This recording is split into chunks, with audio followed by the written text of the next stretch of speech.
Hi, നമസ്കാരം. എല്ലാവർക്കും നമസ്കാരം. ഇതിൽ എത്ര പേര് സിനിമ കണ്ടു എന്ന് എനിക്കറിയില്ല. സിനിമ കാണാതെ നിങ്ങളുടെ മുമ്പിലൊന്നും ഞങ്ങൾ ഇതൊക്കെ പറയുന്നതുകൊണ്ട് വല്ല കാര്യമുണ്ടോ എന്ന് അറിയില്ല. എന്തായാലും നിങ്ങൾ പറ്റുന്ന പോലെയൊക്കെ സിനിമ പോയി കാണുക.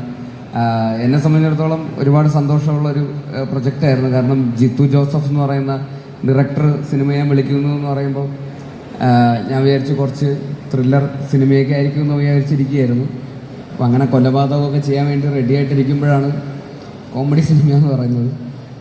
അപ്പോൾ അദ്ദേഹത്തിനും അങ്ങനെ ഒരു ബ്രേക്ക് ആവശ്യമായിരുന്നു. കാരണം സ്ഥിരമായിട്ട് കൊല ചെയ്ത് ഇനി ശരിക്കും ആരെങ്കിലും കൊല്ലുമോ എന്ന് പേടിച്ചിട്ടാന്ന് തോന്നുന്നു ഒരു കോമഡി സിനിമ ചെയ്തേക്കാം എന്ന് വിചാരിച്ച് വന്നത്. പക്ഷേ ഈ സിനിമയിലും ഉണ്ടായിരുന്നു ഡെഡ് ബോഡി ഇല്ലാതെ ജിത്തു ചേട്ടൻ സിനിമ ചെയ്യാൻ പറ്റാത്ത ഒരവസ്ഥയായി. അപ്പോൾ എന്തായാലും ഭയങ്കര സന്തോഷമായിരുന്നു. ഇപ്പോൾ ഞങ്ങൾക്കും അഭിനയിക്കുമ്പോഴും അങ്ങനെ കുറേ ഇത്രയും സീനിയേഴ്സായിട്ടുള്ള ആക്ടേഴ്സിൻ്റെ കൂടെ ഞാനും ഇത്രയും പേരുടെ ഒരുമിച്ച് ആദ്യമായിട്ടാണ് അഭിനയിക്കുന്നത്. സിദ്ദിഖൊക്കെ ഉണ്ട്, മനോജ് ചേട്ടനുണ്ട്, ബൈജു ചേട്ടനുണ്ട്, സൈജു ചേട്ടനുണ്ട്, അജു ചേട്ടനുണ്ട്, ബിനു ചേട്ടനുണ്ട്, പിന്നെ അൽത്താഫുണ്ട്, ഗ്രേസ് ഉണ്ട്. അങ്ങനെ കുറേ ആക്ടേഴ്സുള്ള സിനിമയാണ്. അപ്പോൾ ഇത്രയും ആൾക്കാരുടെ കൂടെ ഒരുമിച്ച് അഭിനയിക്കുന്നത് എനിക്കും ഭയങ്കര എക്സൈറ്റിംഗ് ആയിട്ടുള്ളൊരു പ്രോസസ്സായിരുന്നു. പിന്നെ ഹ്യൂമർ സിനിമ ചെയ്യുന്നത് അതിൻ്റേതായിട്ടുള്ളൊരു ടെൻഷൻ നമുക്കും ഉണ്ട്. അത് കൂടി പോവോ കുറഞ്ഞു പോവോ, ആൾക്കാരെ ചിരിപ്പിക്കുക എന്ന് പറയുന്നത് കുറച്ച് ട്രിക്കിയാണ്. പക്ഷെ എന്തായാലും ആൾക്കാർ ചിരിക്കുന്നത് കാണുമ്പോൾ നമുക്ക് ഒരുപാട് സന്തോഷം. നമ്മൾ ചെയ്തത് ആൾക്കാർക്ക് വർക്കൗട്ട് ആവുന്നുണ്ട് എന്നറിയുന്നതിൽ ഒരുപാട് സന്തോഷം. എല്ലായിടത്തും നല്ല അഭിപ്രായങ്ങളാണ് വരുന്നത്. ആൾക്കാർക്ക് ഇഷ്ടപ്പെടുന്നുണ്ട്.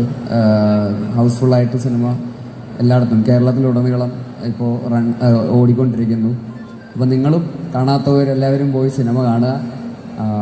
അപ്പോൾ ഈ സിനിമയുടെ വിജയത്തിൻ്റെ ഭാഗമായ ഇങ്ങനൊരു അവസരം തന്ന ജിത്തു ചേട്ടനും റൈറ്റർ കൃഷ്ണകുമാർ ഏട്ടനും മറ്റ് കോ ആക്ടേഴ്സിനോടും പിന്നെ ടെക്നിക്കൽ ക്രൂ ഇവിടെ ഇരിക്കുന്ന സതീഷ് ഏട്ടനും ആർട്ട് ഡയറക്ടറും മ്യൂസിക് ഡയറക്ടറുണ്ട്, JK ഉണ്ട്, വിഷ്ണു ഉണ്ട്, എഡിറ്ററുണ്ട്, പിന്നെ അതുപോലെ നിൻ്റെ ചേച്ചിയുണ്ട്. അതുപോലുള്ള എല്ലാ ക്രൂവിനോടുള്ള നന്ദി അറിയിക്കുന്നു.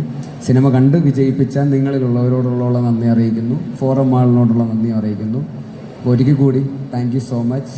ഇതുപോലെ ഇനിയും അടുത്ത സിനിമ ഇറങ്ങുമ്പോഴും നിങ്ങൾ കാണും എന്ന് വിശ്വസിക്കുന്നു. എല്ലാവർക്കും ഒരിക്കൽ കൂടി നന്ദി. Thank you.